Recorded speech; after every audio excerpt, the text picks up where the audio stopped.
Nat, Moy. Iya. Kalau puasa tuh Ramadan, ujungnya lebaran kan ya? Iya. Abis lu puasa 1 bulan, lu pengen ketemu keluarga lu gitu.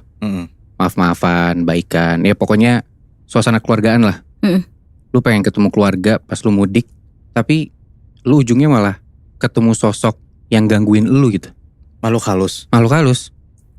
Gue yakin lu semua juga punya kan cerita kayak gitu. Ada gue. Iya, gue juga ada. Dimulai dari gue kali ya? Boleh. Moibi. Gue pengen cerita tentang perempuan. Kita sebut aja namanya Fania. Fania ini tuh umurnya 25 tahun. Jadi dia ini tuh terpaksa mudik lebih awal 2 minggu sebelum puasa. Bareng sama bapaknya naik motor. Berdua doang nih. Mereka berangkat dari sore. Perjalanannya tuh dari Pekalongan ke Yogyakarta. Sebenarnya Fania tuh udah ngerasa gak enak gitu. Kayak feeling gitu loh kalau ini tuh kayak gak enak deh. Tapi dia tuh gak berani bilang ke bapaknya. Sepanjang perjalanan sempet tuh Fania sama bapaknya, motornya itu tuh bocor bannya. Jadi terpaksa buat berhenti nyari tambal ban. Begitu udah selesai nambel, mereka lanjutlah jalan lagi. Dan sekitar pukul 9, mereka masuk ke wilayah Alas Roban.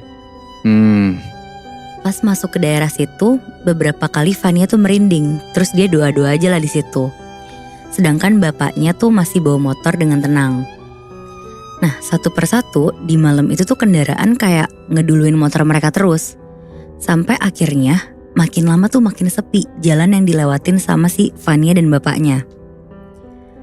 Sampai akhirnya udah sejam lewat, mereka nemuin keramaian nih. Nah, di situ tuh kayak Fania udah mulai lapar juga karena perjalanan udah jauh juga kan. Dan pas banget dari jauh tuh kelihatan kayak ada warung remang-remang di pinggir jalan. Akhirnya karena kelihatan lampunya tuh terang dan kayak warna orange gitu, di situ tuh kelihatan ada 2 pengunjung warung juga. Akhirnya bapaknya sengaja nepi terus ngajak Fania buat makan dulu. Nah, pas mereka udah sampai di sana, gak lama pemilik warungnya tuh muncul. Pemiliknya tuh kakek-kakek, umurnya tuh sekitar 70 tahunan. Dan dia tuh kayak pakai sarung sama kaos coklat muda dan peci. Oke. Terus bapaknya Fania tuh nanya, "Assalamualaikum, ada makanan apa pak sama minuman?" Kakek itu tuh ngejawab singkat banget, "Waalaikumsalam, ada gorengan, teh, kopi." Sambil beberapa kali tuh ngelirik ke 2 pelanggan yang datang juga selain Fania sama bapaknya. Terus si bapaknya ini tuh bilang, "Saya pesan 1 kopi dan 1 teh anget ya pak. Kalau ada nasi seperti orang itu kita juga mau. Tapi kalau habis gorengan juga gak apa-apa." Akhirnya si kakek itu tuh langsung masuk ke warung dan gak lama tuh bawa nampan yang isinya tuh pesanannya bapaknya Fania. Fania di situ sempet nengok ke arah 2 orang yang ada di situ. Terus tiba-tiba dia tuh merinding banget. Akhirnya gak lama si 2 orang itu tuh berdiri, terus bayar ke kakek penjual ini, terus langsung pergi gitu aja. Fania ngeliat ke arah bapaknya nih, kayak pengen ngisyaratin kayak ada keganjilan yang dia rasain gitu loh. Tapi bapaknya nih gak nengok-nengok ke arah si Fania. Akhirnya bapaknya tuh minum kopi tapi gak habis. Sedangkan si Fania tuh bener-bener gak nyentuh makanan atau minuman depannya dia sama sekali. Di situ kakek pemilik warungnya tuh bilang, "Dimakan saja Ndu, kalau lapar jangan ditahan. Maaf kakek cuma bisa nyajiin itu, nasinya udah habis." Terus si Fania tuh kayak kehipnotis gitu loh Muibi. Seketika tuh dia langsung minum teh angetnya dan makan gorengan itu. Soalnya tadi kan si kakeknya ngomongnya cuma singkat kan. Terus tiba-tiba kayak langsung ngomong banyak gitu. Iya benar. Nah abis itu si bapaknya Fania nih langsung ngabisin lah semua makanannya. Terus langsung lah selesai mereka makan minum, bayar ke si kakek ini sambil bapaknya tuh nanyain arah. Akhirnya si kakek itu nunjukin arah sambil ngasih pesan, "Nak, jangan berhenti lagi ya di jalan. Lurus aja, nanti belok kanan, ada jalan turunan dan mulai masuk ke desa warga. Pokoknya kalau ngelihat apapun jangan berhenti lagi." Di situ bapaknya Fania tuh ngangguk sama pesan si kakek itu kan. Terus lanjut, akhirnya bapaknya sama Fania lanjutin perjalanannya. Si bapaknya ini tuh sempat nengok ke spion, ngelihat ke arah warung kakek tadi. Tapi aneh banget Muibi, yang kelihatan tuh cuma gelap gitu di kaca spion motornya. Nah, gak ada lampu remang-remang sama sekali yang warung tadi itu. Akhirnya si bapaknya langsung istighfar dalam hati gitu. Terus dia langsung ngerasa kayak udah mulai gak enak kan. Dan dia sambil ngelanjutin perjalanan sesuai pesan si kakek itu. 5 menit kemudian bapaknya Vania tuh ngeliat 2 orang yang tadi di warung.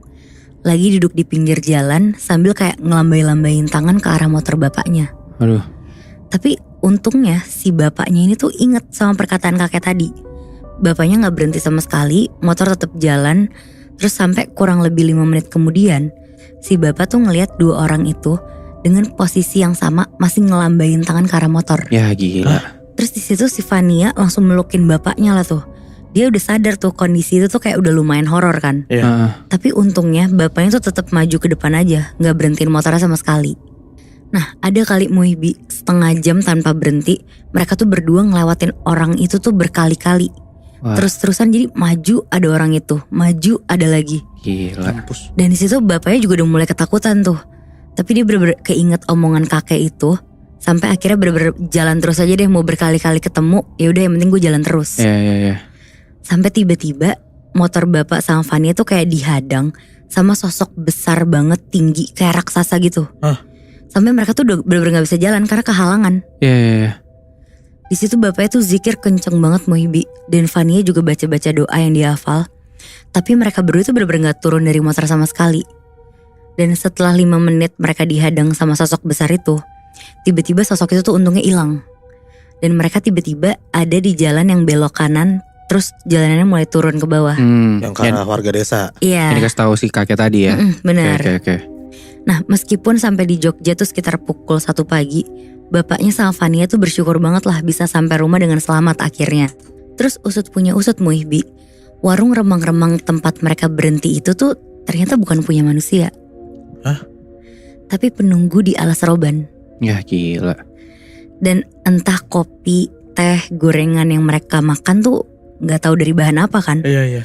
Yang jelas kayak temennya bapaknya Vania ini ngejelasin kalau nasi yang dimakan 2 orang tadi itu tuh pertanda mereka penghuni alas roban. Oh shit. Dan 2 orang itu tuh korban kecelakaan yang meninggal di sana. Astagfirullahaladzim. Nah arwahnya tuh sering menyesatkan sama ngegangguin pengendara yang melintas emang. Si 2 orang itu? Iya, seakan-akan kayak nyari temen gitu. Terus di situ bapaknya sama Vania tuh bener-bener gak berhenti bersyukur lah. Pokoknya lepas dari kemungkinan tersesat atau kecelakaan berkat bantuan si kakek itu juga kan sebenarnya. Iya. Nah mungkin karena bapaknya tuh ngucapin salam saat pertama kali mulai percakapan sama kakek itu loh Muibi. Jadi ngebuat kakek itu tuh baik untuk ngasih petunjuk gitu. Nah setelah itu, pagi atau siang pas bapaknya dan Vania ngelintas di alas roban, mereka tuh udah gak pernah lagi tuh nemuin wujud warung misterius punya si kakek ini. Dan sejak peristiwa itu, mereka tuh udah gak berani ngelakuin perjalanan sore atau malam hari ngelewatin alas roban. Soalnya masalahnya tuh gue selalu pernah denger alas roban tuh tempat yang angker banget gitu loh. Emang Iya, sih. Bener. Emang dan itu epic banget anjir, lu disasarin sampai berkali-kali ngelihat sosok yang kayak gitu. Parah banget sih.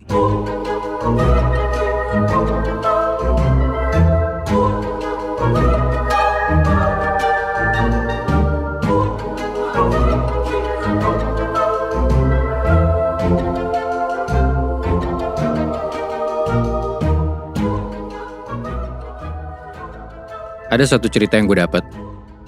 Jadi ada satu orang yang memulai dengan niat baik, tapi ujung-ujungnya ternyata niat baik tuh nggak segampang itu, Nat, Moy. Jadi satu orang ini ngebantuin temennya dia, tapi malah dia ikutan repot gitu. Bahkan si cowok ini, si orang ini, saking repotnya dia ngalamin yang namanya kejadian horor. Waktu pas mudik gitu. Pas mudik. Jadi sebenarnya bukan dia yang mudik. Jadi si cowok ini nih, ada satu orang cowok namanya Rama. Dia tuh lagi main ke kosan temennya. Kita sebut aja namanya Risa ya. Oke. Cewek nih. Terus besokannya Rama tuh diminta sama Risa buat nganterin Risa mudik ke daerah Banten. Nah karena Rama tuh gak pernah naik motor jauh-jauh, awalnya dia tuh nolak. Karena katanya Bandung-Banten tuh jauh banget. Oh dia tinggal di Bandung? Di Bandung. Nah si Risa ini mau mudik ke Banten. Jauh kan? Ya lumayan sih. Naik motor pula. Cuman berhubung Rama tuh gak tega ngelihat Risa naik motor sendirian Bandung-Banten, cewek pula kan. Ya udah akhirnya dia coba bantuin lah. Soalnya Risa ini pulang emang dia mau mudik ke Banten itu dia mau nengokin ibunya yang lagi sakit. Ya udah akhirnya Rama putusin lah buat ngelakuin niat baik nganterin Risa. Oke. Berangkat nih mereka berdua, Rama sama Risa dari Bandung sekitar jam 11 siang. Dan ini pertama kalinya mereka berdua tuh naik motor jarak jauh. Dan ini emang rencananya pulang pergi Nat, Moy. Jadi Bandung, Banten, Bandung lagi. Oh, di hari yang sama. Di hari yang sama, rencananya kayak gitu, Pepe. Nah singkat cerita, awal jalan dari Bandung sampai ke daerah Cianjur semuanya itu normal-normal aja. Aman-aman aja, biasalah. Lancar macet, sampai panas hujan juga, dan sampai Bogor itu ya pokoknya aman lah. Tapi keadaannya mulai berubah nih, sewaktu sampai mereka tuh di Bogor sekitar jam 4 atau 5 sore lah. Nah di sini Risa tuh bilang ke Rama, kakaknya Risa tuh nelpon, nyuruh buat gak usah lanjutin dulu perjalanannya. Nah heran dong Rama, kayak kenapa emang? Kakaknya Risa bilang, mending nginep dulu aja semalam di rumah kakaknya Risa di Bogor. Besokannya baru lanjut perjalanan lagi. Karena katanya kalau misalkan lanjut di jam segitu, ada daerah yang bakal dilewatin tuh bahaya, kata kakaknya Risa. Oke. Dan daerah ini tuh banyak kejadian rawan lah, maksudnya bahaya, kecelakaan atau apa gitu. Yeah. Dan itu di daerah Jasinga namanya. Mungkin kalau orang Bogor tahu kali ya daerah situ. Singkat cerita, karena Risa nih ngeyel, pengen lanjut buat nengokin ibunya ini, akhirnya mereka lanjutlah. Maghrib lewatin Bogor dan udah masuk nih ke daerah Jasinga itu. Dan usut punya usut, katanya daerah itu tuh dulu bekas hutan belantara luas gitu. Awal masuk daerah itu tuh sebenarnya masih normal-normal aja. Walaupun gelap, masih kedengeran lah suara azan, walaupun agak samar-samar gitu ya. Dan lampu tuh masih rada terang. Masih kelihatan juga di kanan kiri mereka tuh kayak ada kampung gitu lah. Pokoknya perumahan-perumahan gitu lah. Nah cuman di sini nih Nat, Moy, mulai kejadian anehnya. Jadi sekitar jam 7 malam, Risa tuh bisik-bisik ke Rama. Katanya daerahnya kok sepi ya, kayak ada yang aneh. Banyak rumah di pinggir jalan situ, tapi mereka tuh gak nemu satu orang pun yang ada di depan rumah. Jadi seakan-akan rumahnya banyak, tapi pada kosong semua gitu. Dan gak ada orang sama sekali. Aneh sih. Dan entah kenapa hal ini tuh bikin Rama tuh merinding juga. Udah daerahnya tuh panjang jalannya, ketemu mobil motor juga jarang. Paling nemu cuma 1-2 mobil motor yang emang pengen nyalip Rama gitu loh. Itu pun mobil-mobilnya tuh pada kenceng jalannya. Jadi ya emang mereka berdua aja tuh di situ. Yeah. Nah ada satu waktu di malam itu ibunya Risa tuh tiba-tiba nelpon. Ditanya udah sampai mana. Risa jawab lah, udah sampai Jasinga. Nah ibunya Risa bilang di telepon, hati-hati kalau ada apa-apa jalan terus aja, gak usah berhenti. Jangan meleng dan jangan ngantuk, kata gitu. Nah Rama tuh gak sadar kalau ternyata suasana tuh udah gelap banget, ngelewatin kampung-kampung bahkan sampai masuk hutan gitu tiba-tiba. Dan semakin jalan ke depan, makin gak ada tuh motor mobil yang lewat sama sekali. Jadi makin sendiri nih mereka berdua nih. Jalanan mulus, jalanannya bagus, tapi anehnya jam segitu tuh sepi banget. Samar-samar, Rama tuh dengar Risa tuh di belakang baca-baca bismillah gitu. Nah spontan, Rama tuh langsung merinding. Dia nengok kanan kiri. Tiba-tiba kepalanya Rama digetok dari belakang sama Risa. Kayak Risa tuh bilang, udah gak usah tengok-tengok, gak usah meleng. Jalan lurus aja, ikutin garis putih marka jalan. Intinya lo fokus nyetir aja lah. Yeah. Dalam hati Rama, aduh kenapa tadi gak nurut sama kakaknya Risa ya. Tapi udahlah, udah terlanjur. Sampailah mereka di satu jalanan, kayak lewat pinggiran tebing, danau, dan hamparan kebun sawit yang gelap gulita gitu. Nah di sini nih, di tengah jalan yang kanan kirinya tuh ada kebun pepohonan gitu. Mereka ngedenger ada suara yang kira-kira jauh dari mereka. Samar-samar suaranya tuh kayak manggil-manggil mereka gitu. Dari arah pepohonan di kanan kiri mereka. Suaranya kayak suara cowok manggil-manggil. Hey gitu. Aduh. Karena Rama kaget, dia langsung refleks tuh ngegas motornya biar ngebut gitu kan. Tapi taunya di depan mereka itu jalan belok-belok, nanjak pula. Jadi kayak jalanannya makin susah nih buat dijalanin. Udah pakai motor matic juga nih mereka. Jadi nanjak tuh kayak susah lah gitu. Nah Risa juga jadi takut. Langsung dorong-dorong Rama lah buat yaudah buruan ngebut. Cuman ya agak susah kan karena jalannya nanjak kan. Selang beberapa meter ke depan, ada suara lagi tuh. Kali ini samar-samar suara cewek kayak nangis terisak gitu loh. Dan suaranya persis dari sebelah kanannya Rama. Jadi di tengah jalan itu tuh lagi naik motor, karena ngedenger suara itu, Rama dan Risa tuh sama-sama doa yang kenceng sambil nancep gas gitu loh mereka berdua. Udah mulai lewat turunan, Rama ngebut sengebut-ngebutnya. Tapi apesnya, pas turunan jalan, itu tuh agak rusak dan kena lobang jalan gitu mereka berdua. Dan tiba-tiba, karena kena gajlukan kayak gitu, lampu motornya Rama tuh mati. Waduh. Makin gelap kan. Gak tahu tuh gimana rasanya mereka di tengah-tengah hutan, cuman ngandelin lampu motor doang nih tadinya. Ya tapi tiba-tiba gelap semua gara-gara lampu motor Rama mati. Iya. Di situ Rama hampir tuh berhenti buat benerin lampu motornya dia. Cuman Risa maksa buat lanjut aja, nggak usah berhenti. Walaupun nggak pakai lampu nih mereka nyetirnya. Ya terpaksa lah tuh mereka jalan di tengah pepohonan gitu. Dan cuman dengan cahaya seadanya aja. Ya seadanya pun gelap banget kan. Iya anjir, serem banget. Jadi Rama tuh mulai pelan-pelan jalannya sambil mereka tuh banyak-banyak berdoa lah sepanjang jalan itu. Gak lama dari situ Rama ngerasa kok di depan agak terang. Kayak rasa-rasanya tuh ada cahaya dari belakang mereka. Kayak ada cahaya mobil gitu loh, kebayang gak sih? Ada mobil di belakang lu ngasih cahaya ke depan biar lu kelihatan di depan ada apa. Udah agak tenang tuh si Rama di situ karena dia ngerasa oh berarti kita nggak berdua doang nih, ada orang lain lah at least. Nah pas Rama cek loud spion itu kelihatan ada sen kedip-kedip gitu loh, jadi kayak ada mobil yang mau nyalip si Rama gitu. Nah Rama suruh Risa buat ngecek ke belakang ke arah mobil itu, coba lihat aja, kasih kode, siapa tahu bisa diajak iring-iringan nih, bisa bareng gitu jalannya. Nah tapi pas Risa nengok ke belakang itu nggak ada apa-apa. Nggak ada mobil motor sama sekali. Kok gitu? Kosong aja gitu. Tapi kan di spion ada mobil kan? Nah itu dia. Tapi pas Risa nengok ke belakang nggak ada apa-apa. Kosong aja. Gelap gitu. Gelap. Anjir. Wah di situ Rama langsung tancap gas kenceng banget.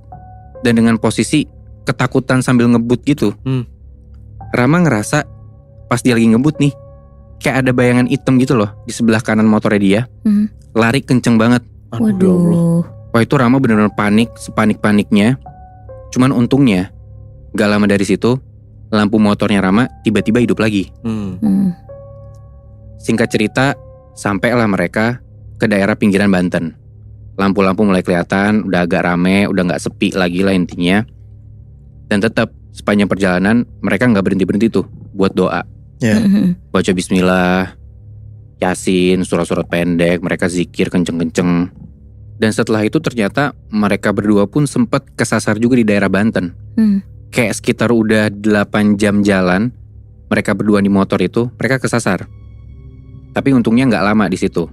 Singkat cerita, mereka cari-cari jalan lagi. Mereka coba kira-kira bisa lewatin jalan mana. Dan untungnya bisa sampailah mereka di rumahnya Risa. Karena udah malam banget, ya gak bisa balik lagi ke Bandung. Udah benar-benar rawan lah kalau misalkan lu balik lagi. Ngineplah Rama malam itu di rumahnya Risa. Dan waktu tuh udah nunjukin hampir jam 12-an malam. Ngobrol-ngobrol di dalam rumah. Gak lama dari situ Rama keluar tuh dari rumahnya, kayak dia pergi ke teras lah buat duduk-duduk. Pas lagi duduk di teras tuh, dia nengok ke kiri, si Rama nengok ke kiri, dan dia tiba-tiba ngelihat ada sekelebat bayangan hitam lewat di sampingnya dia. Ngeliat kayak gitu, Rama langsung lari tuh ke dalam rumah. Dan ceritain itu semua ke ibunya Risa. Nah ibunya Risa ngedenger kayak gitu, ya udah, gak apa, tenang aja, tarik napas dulu, aman. Ngobrol lagi lah Rama sama keluarganya Risa ini. Dan ternyata ibunya Risa tuh ngejelasin, dia udah tahu sebelum Rama dan Risa ceritain kejadian di perjalanan itu. Nah makanya waktu nelpon si Risa, ibunya Risa tuh bilang, kalau ada apa-apa lanjut jalan aja kan, jangan berhenti. Benar-benar. Nah soalnya ibunya Risa bilang kalau lampu yang kedip-kedip di belakang motor itu, kata ibunya Risa tuh itu bukan motor atau bukan mobil, tapi itu adalah gangguannya. Kalau misalkan ngelewatin si jalan itu. Jadi kayak itu godaan dari sosok-sosok gitu loh. Nah yang barusan Rama lihat di luar rumah, itu bayangan yang ternyata ngikutin Rama dari Bandung. Dan justru kata ibunya Risa, itu sosok yang nganterin mereka berdua sampai ke Banten. Oh jadi diarahin sama sosok itu? Untungnya kayak ada penjaganya gitu loh Moy. Oh. Berarti sosok ini tuh yang kita kira jahat malah baik ya? Iya bisa dibilang gitu sih ya. Walaupun ada godaan-godaan dari sosok yang jahat juga. Tapi mungkin kenapa mereka gak diganggu separah itu, karena ya ada yang jagain mereka. Tuh. Itu nama tempatnya apa Bi? Tadi Bi? Yang di Bogor. Jasinga. Jasinga.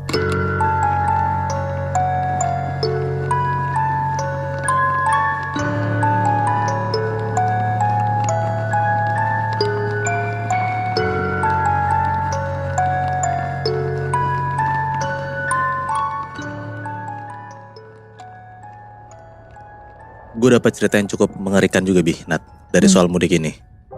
Lo bayangin aja, niatnya lo pengen mudik ke kampung halaman lo naik bis. Tapi ternyata bis yang lo naikin itu bis hantu. Wah Gila kan? Gila banget. Hancur. Nah jadi ada satu cewek namanya Lina. Dia itu ada niatan buat pulang kampung tuh beberapa hari karena lagi ada tanggal merah. Nah Lina ini ngekos di Jakarta dan mau pulang kampung ke daerah Sumedang, Jawa Barat. Oke. Dia ini ditemenin sama temennya namanya Ira buat beres-beres gitu loh. Kayak kan harus packing segala macam. Nah si Ira inilah ngebantuin si Lina. Pas lagi beberes di kosan, tiba-tiba ibu Lina tuh nelpon. Ibu bilang lah kayak, "Nah kenapa kamu harus naik bis malam-malam? Kenapa gak besok pagi aja, ibu khawatir." Nah si Lina bilang kayak, "Ibu gak usah khawatir bu, karena aku udah suka naik bus, tenang aja." Iya udah kalau kayak gitu ibu tunggu ya. Tapi kalau misalnya ada apa-apa kamu kabarin ibu. Yang intinya ibunya Lina tuh kayak nitipin pesan kayak gitulah. Yaudahlah singkat cerita, akhirnya Lina tuh beberes dan udah siap buat ditemenin sama Ira ke terminal bus. Lina itu nyampe di terminal bus sekitar jam 11:30 malam dan pergi ke tempat bus yang ngetem gitu loh. Jadi kan terminal gede kan. Nah dia tahu tuh kalau misalnya bisnya tuh misalnya di ujung sana, di jalan ke sana. Tapi baru banget Lina ini mau naik ke busnya, tiba-tiba Lina tuh dicegat sama kayak orang yang penampilannya tuh kayak pengemis gitu Nat. Kayak sorry ya kayak orang gila gitu lah. Nah baju tuh compang-camping, terus kayak bau badan tuh nyenget banget, pokoknya kumel banget lah gitu. Nah orang ini tiba-tiba tuh narik tasnya Lina, terus bilang kayak jangan naik, bahaya gitu. Nah Lina sama Ira ngeliat kayak gitu kayak risih lah, dia bilang apaan sih gitu. Jadi kayak ada perdebatan dikit lah. Nah dibantuin tuh sama kayak kondektur bisnya, jadi kayak diusirin tuh si orang gila ini nih. Nah kondekturnya bilang lah kayak orang gila tuh emang dia suka ganggu mbak gitu. Lina nanya lah kayak, "Pak itu orang gila ya pak?" Nah kondekturnya bilang kayak, "Iya mbak, yaudah naik aja yuk, gak usah diladenin orang itu." Udah akhirnya si Lina tuh naik aja tuh ke bisnya, karena udah diburu-buruin sama kondekturnya juga kan. Lina masuk busnya dan dia lihat kalau misalnya tiketnya dia itu ada di posisi belakang, di seat belakang busnya gitu. Dia duduk dan akhirnya gak gitu lama busnya jalan lah. Pas busnya jalan pelan-pelan ini, dari dalam bus tuh Lina ngelihat ke arah si orang aneh tadi nih, yang nyegat Lina itu. Nah orang itu tuh masih berdiri di pinggir jalan sambil kayak ngeliatin Lina aja gitu, bengong aja. Nah di situ Lina tuh ngeliat di samping si orang aneh itu tuh orang gila itu, ada kayak sosok cewek baju putih berdiri juga ngikutin si orang itu. Dan sosok cewek ini mukanya hancur Nat. Ngeliatin Lina aja. Jadi kan bisnya Lina jalan nih, jalan pelan-pelan. Nah Lina itu tatap-tatapan sama si cewek itu juga kayak ngeliatin Lina. Jadi kayak palanya tuh gerak gitu loh. Gila. Terus Lina bingung lah di situ karena harusnya yang dia lihat pas dia udah di bus itu dia ngeliat temennya dong, si Ira kan. Nah tapi tuh Lina nggak ngeliat sama sekali. Ira tuh kayak hilang gitu aja gitu loh. Nah Lina tuh coba kayak ngusap-ngusap matanya, dia tuh ngerasa kayak gue salah ngeliat lah. Dan pas diusap-usap matanya, pas dia nengok lagi ke arah kaca, ternyata ya sosok itu masih ada dan masih ngeliatin si Lina ini dari luar bus. Sampai akhirnya busnya pergi dan Lina udah nggak ngeliat lah sosok ini. Selama di perjalanan Lina tuh kayak berusaha bodo amat dan dia tuh juga berharap buat ngelupain kejadian tadi. Nah setelah tenang akhirnya Lina berusaha buat tidur tuh. Suasana di bus itu tuh gelap, sunyi, pokoknya kayak gak ada satu orang pun yang ngomong. Mungkin karena udah tengah malam, mungkin pada capek ya. Dan Lina juga ngerasa kayak, ya udah akhirnya kalau misalnya udah diem semua sunyi, ya udah gue coba tidur aja. Nah pas sembari dia lagi nyoba tidur, dia pun juga kayak lagi nungguin kondekturnya. Kan biasa kan kondektur datang buat kayak ngambilin tiket gitu kan. Tapi kondekturnya juga nggak datang. Kayak ya udah gitu, cuek aja. Makin lama perjalanan, busnya tuh makin dingin, dan dia tuh kayak berusaha buat ngeraba-raba selimutnya gitu. Jadi kan di bus kan selalu dikasih selimut kan. Nah dia tuh udah siap-siap buat pakai selimut. Makin dingin busnya, dia tuh kayak ngerasa kayak, mana selimut gue? Jadi kayak dia ada gesture gitu loh, nyari selimutnya. Dan ternyata selimutnya jatuh ke bawah kakinya. Tahu selimutnya jatuh, Lina berusaha ngerunduk buat ngambil selimutnya dong. Nah pas dia nengok ke bawah, ternyata Nat, di bawah kakinya Lina itu ada sosok cewek, mukanya hancur, lagi meluk kakinya. Waduh. Lu kebayang segila apa, seserem apa kan? Nah di situ tuh Lina berusaha coba merem, dia berdoa aja karena dia sebenarnya kaget, tapi dia tuh nggak enak buat teriak. Karena kan busnya lagi sunyi, diem aja kayak gitu kan. Setelah dia udah baca-baca doa dan dia coba belekin mata dia, untungnya si sosok yang ada di kaki dia tuh udah hilang. Terus Lina tuh kayak coba ngeliat kanan kiri, kayak nyari dalam tanda kutip pertolongan lah ke salah satu orang-orang yang ada di bus itu. Nah tapi yang Lina ngeliat itu tuh kayak orang-orang ini tuh penumpangnya kayak pakai jas hitam, kayak cuman bayangan doang itu lebih. Nat, jadi bentukannya kalau misalnya lo habis mudik, lo lagi mau mudik nih, ya lo kan pakai baju biasa aja gitu, kayak baju kayak kita casual gitulah. Nah si Lina tuh ngeliat di dalam busnya itu semuanya kayak pakai baju jubah hitam. Jadi kayak bayangan gitu loh, nangkep gak? Terus Lina tuh ngerasa kayak suasananya makin dingin. Dia coba kayak killing time buat ngeliat keluar jendela gitu. Nah pas dia ngeliat keluar jendela, dia tuh ngerasa kayak jalanan yang dia lihat tuh beda. Nggak kayak dia biasa kayak perjalanan pulang kampungnya dia gitu loh. Karena ini kan bukan pertama kali kan. Jadi dia tahulah kayak jalanan kampungnya dia kayak gimana.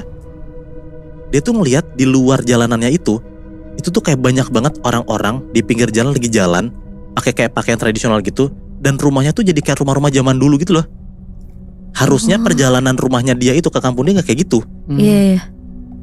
Makin panik tuh Lina, dan dia ngerasa kayak ini gue kesasar deh, kayak ini tempat gue asing banget gitu.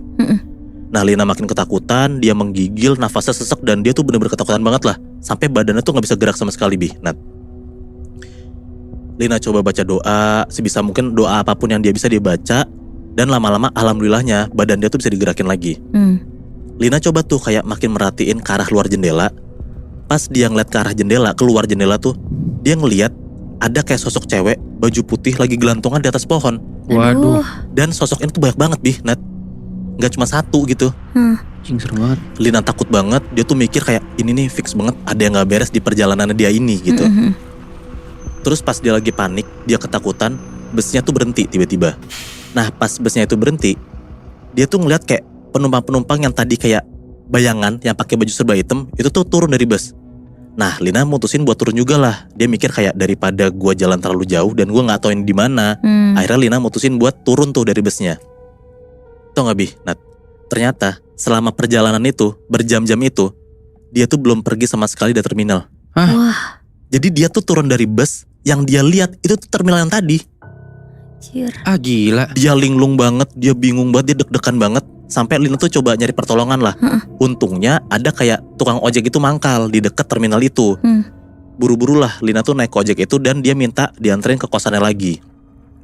Pas sampai kosan, Lina tuh langsung masuk ke kamar Ira. Dan Lina tuh langsung ceritain lah semua kejadian dialamin ke Ira ini. Ira yang denger cerita Lina ya takut banget lah, merinding banget lah. Dan ternyata Lina tuh dari tadi tuh naik bus hantu Nat. Dan terminalnya itu ya di sana aja, bisa tuh di sana aja, nggak kemana-mana. Dan Lina bilang ke Ira pas dia masuk ke bus itu, Lina nggak ngeliat sama sekali, nggak ngeliat Ira sama sekali. Dia tuh cuma ngeliat ada kayak sosok cewek tinggi baju putih ngeliatin dia. Nah padahal Ira bilang Ira tuh lagi nungguin si Lina. Bahkan pas Ira ini di bawah, di luar bus itu, si Ira tuh lagi dada-dada ke Lina. Tapi Lina tuh gak ngeliat sama sekali ada Ira. Aduh. Wah gila, itu aneh banget sih Muy. Gue ngedenger aja ya, deg-degan anjir. Lu yang dapet cerita kayak gitu pas lu baca nih ya sebelum ceritain ke kita, lu gak sampai mual, sampai asam lambung gitu? Gue deg-degan, gue keringetan, tapi untungnya asam lambung gue gak naik. Tapi kalau misalnya di posisi sendiri nih, gue jadi Lina ya, gue tuh pasti bakal keringetan gue mual. Dan gue yakin banget pasti asam lambung gue tuh gak karu-karuan sampai naik ke tenggorokan kali.